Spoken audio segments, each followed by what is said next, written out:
بسم اللہ الرحمن الرحیم۔ دیکھتی آنکھوں اور سنتے کانوں سب کو میری طرف سے السلام علیکم ورحمۃ اللہ وبرکاتہ۔ سرور کائنات آقائے نامدار حضرت محمد صلی اللہ علیہ وآلہ وسلم نے فرمایا کہ قرب قیامت ایک شخص کعبہ میں داخل ہوگا جو خانہ کعبہ کو گرا دے گا اور اس کے ٹکڑے ٹکڑے کر کے سمندر میں بہا دے گا، کعبہ کے زیورات چوری کرے گا اور غلاف کو پھاڑ کر اپنی چادر بنا لے گا۔ صحابہ نے عرض کی، یا رسول اللہ صلی اللہ علیہ وآلہ وسلم، وہ شخص کون ہوگا؟ اس کی نسل و خاندان کیا ہوگا؟ اس کا حلیہ کیا ہوگا اور وہ کیوں خانہ کعبہ کو گرائے گا؟ حضور اکرم کا چہرہ سرخ ہو گیا اور ایسی تفصیل بتائی کہ سب ہی رونے لگے۔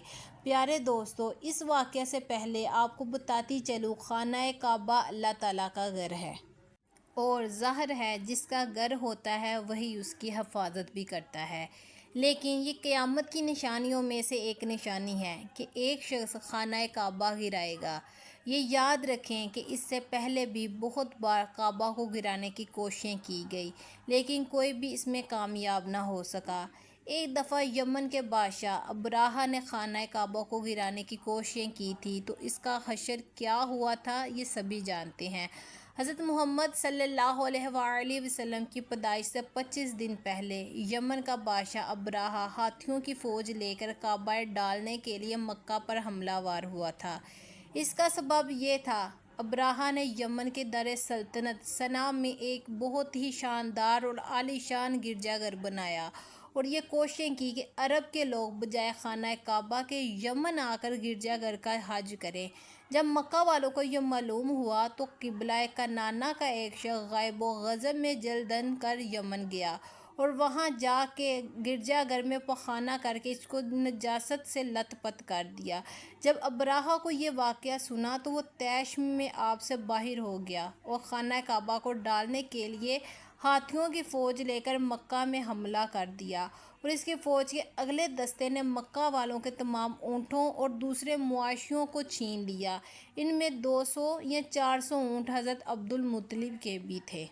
حضرت عبدالمطلب کو اس واقعہ سے بڑا رنج پہنچا، چنانچہ آپ اس معاملے میں گفتگو کرنے کے لیے اس کے لشکر میں تشریف لے گئے۔ جب ابرہہ کو معلوم ہوا کہ قریش کا سردار اس سے ملاقات کرنے کے لیے آیا ہے تو اس نے آپ کو اپنے خیمے میں بلا لیا اور جب حضرت عبدالمطلب کو دیکھا کہ ایک بلند قامت، عروب دار، نہایت ہی حسین و جمیل آدمی ہے جن کی پیشانی پر نور نبوت کا جاہ و جلال چمک رہا ہے، تو صورت دیکھتے ہی ابرہہ عروب ہو گیا، بے اختیار تخت شاہی سے اتر کر آپ کی تعظیم و تکریم کے لیے کھڑا ہو گیا اور اپنے برابر بیٹھ کر دریافت کیا اور کہا، سردار قریش، یہاں آپ کی تشریف آوری کا کیا مقصد ہے؟ حضرت عبدالمطلب نے جواب دیا کہ ہمارے اونٹ اور بکریاں وغیرہ جو آپ کے لشکر کے سپاہی ہانک لائے ہیں، ان سب مواشیوں ہمارے سپرد کر دیجیے۔ یہ سن کر ابرہہ نے کہا کہ اے سردار مکہ، میں تو یہ سمجھتا تھا کہ آپ ہی بہت حوصلہ مند اور شاندار آدمی ہیں، مگر آپ نے مجھ سے اپنے اونٹوں کا سوال کر کے میری نظروں میں اپنا وقار کم کر دیا۔ اونٹ اور بکری کی حقیقت ہی کیا ہے؟ میں تو آپ کے کعبہ کو توڑ پھوڑ کر برباد کرنے کے لیے آیا ہوں، لیکن آپ نے اس کے بارے میں کوئی گفتگو نہیں کی۔ حضرت عبدالمطلب نے کہا کہ مجھے اپنے اونٹوں سے مطلب ہے، کعبہ میرا گھر نہیں بلکہ وہ خدا کا گھر ہے، وہ خود اپنے گھر کو بچا لے گا، مجھے کعبہ کی ذرا بھی فکر نہیں۔ یہ سن کر ابرہہ اپنی فرعونی لہجے میں کہنے لگا، اے سردار مکہ، سن لیجئے، میں کعبہ کو ڈاکا ان سے اینٹ بجا دوں گا اور روئے زمین سے اس کا نام و نشان مٹا دوں گا، کیونکہ مکہ والوں نے میرے گرجا کی بڑی بے رحمتی کی ہے، اس لیے میں اس کا انتقام لینے کے لیے کعبہ کو مسمار کر دینا ضروری سمجھتا ہوں۔ اس کے بعد حضرت عبدالمطلب نے کہا کہ یہ خدا اور آپ کا معاملہ ہے، آپ جانے اور خدا جانے، میں آپ سے سفارش کرنے والا کون ہوں؟ اس بات کے بعد ابرہہ نے تمام جانوروں کو واپس کر دینے کا حکم دے دیا اور عبدالمطلب تمام اونٹوں اور بکریوں کو ساتھ لے کر اپنے گھر چلے آئے اور مکہ والوں سے فرمایا، تم اپنے اپنے مال مواشیوں کو لے کر مکہ سے باہر نکل جاؤ اور پہاڑ کی چوٹیوں پر چڑھ کر اور دروں پر چھپ کر پناہ لو۔ مکہ والوں سے یہ کہہ کر پھر خود اپنے خاندان کے چند آدمیوں کے ساتھ لے کر خانہ کعبہ میں گئے۔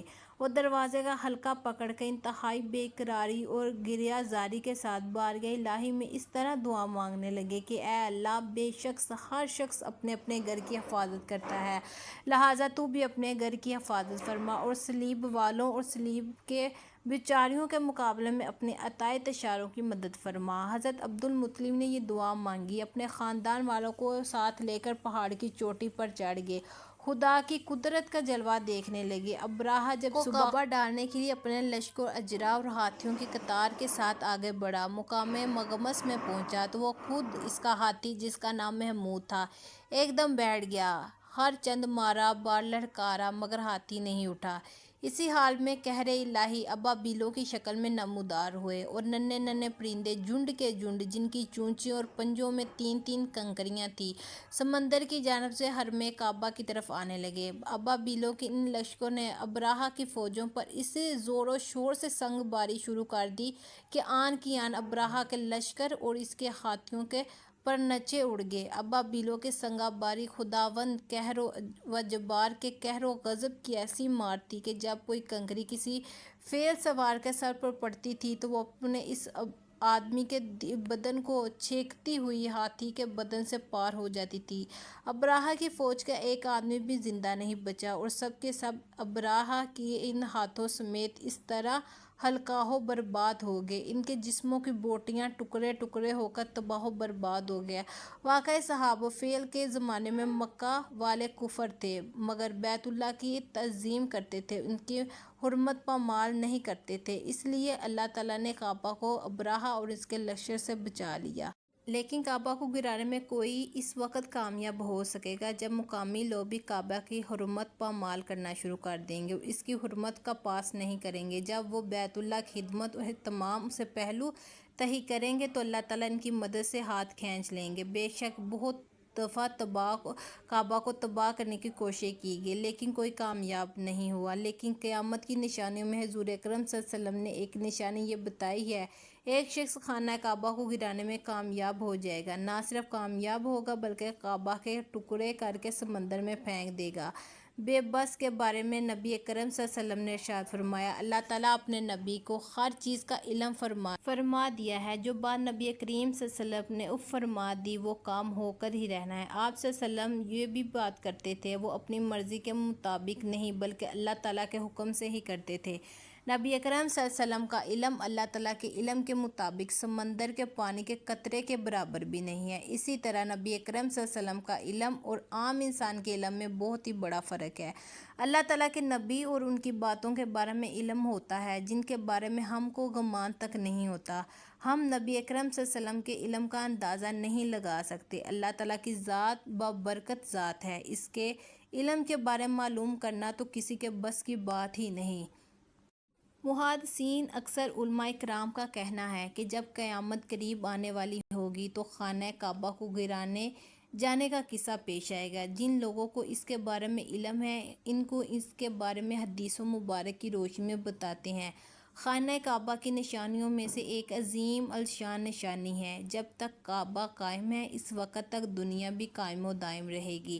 جب خانہ کعبہ کو گرایا جائے گا تب قیامت رونما ہوگی۔ جب قیامت قریب آئے گی ایک بدبخت حبشی خانہ کعبہ کو گرا دے گا، پھر قیامت آ جائے گی۔ اس کمینے حبشی کے بارے میں آقائے دو جہاں نے ارشاد فرمایا، کس حبشی کی شکل و صورت ایسی ہوگی، ایک چھوٹی سی پنڈلیوں والا حبشی خانہ کعبہ کو گرا دے گا۔ جبکہ بخاری شریف میں لکھا ہے کہ حضرت محمد صلی اللہ علیہ وسلم نے ارشاد فرمایا کہ گویا میں اس حبشی کو دیکھ رہا ہوں کہ وہ کالا اور چوڑی ٹانگوں والا ہے، کعبہ کے پتھر اور اینٹوں کو اکھاڑ اکھاڑ کر پھینک رہا ہے۔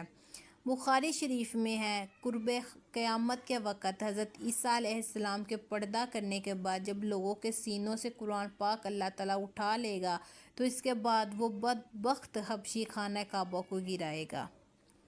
اس حدیث میں افواج کا لفظ اور افج وہ ہے جو اکڑتا ہوا چلے یا چلتے میں اس کے دونوں پنجے تو نزدیک رہیں اور دونوں ایڑیوں میں فاصلہ رہے۔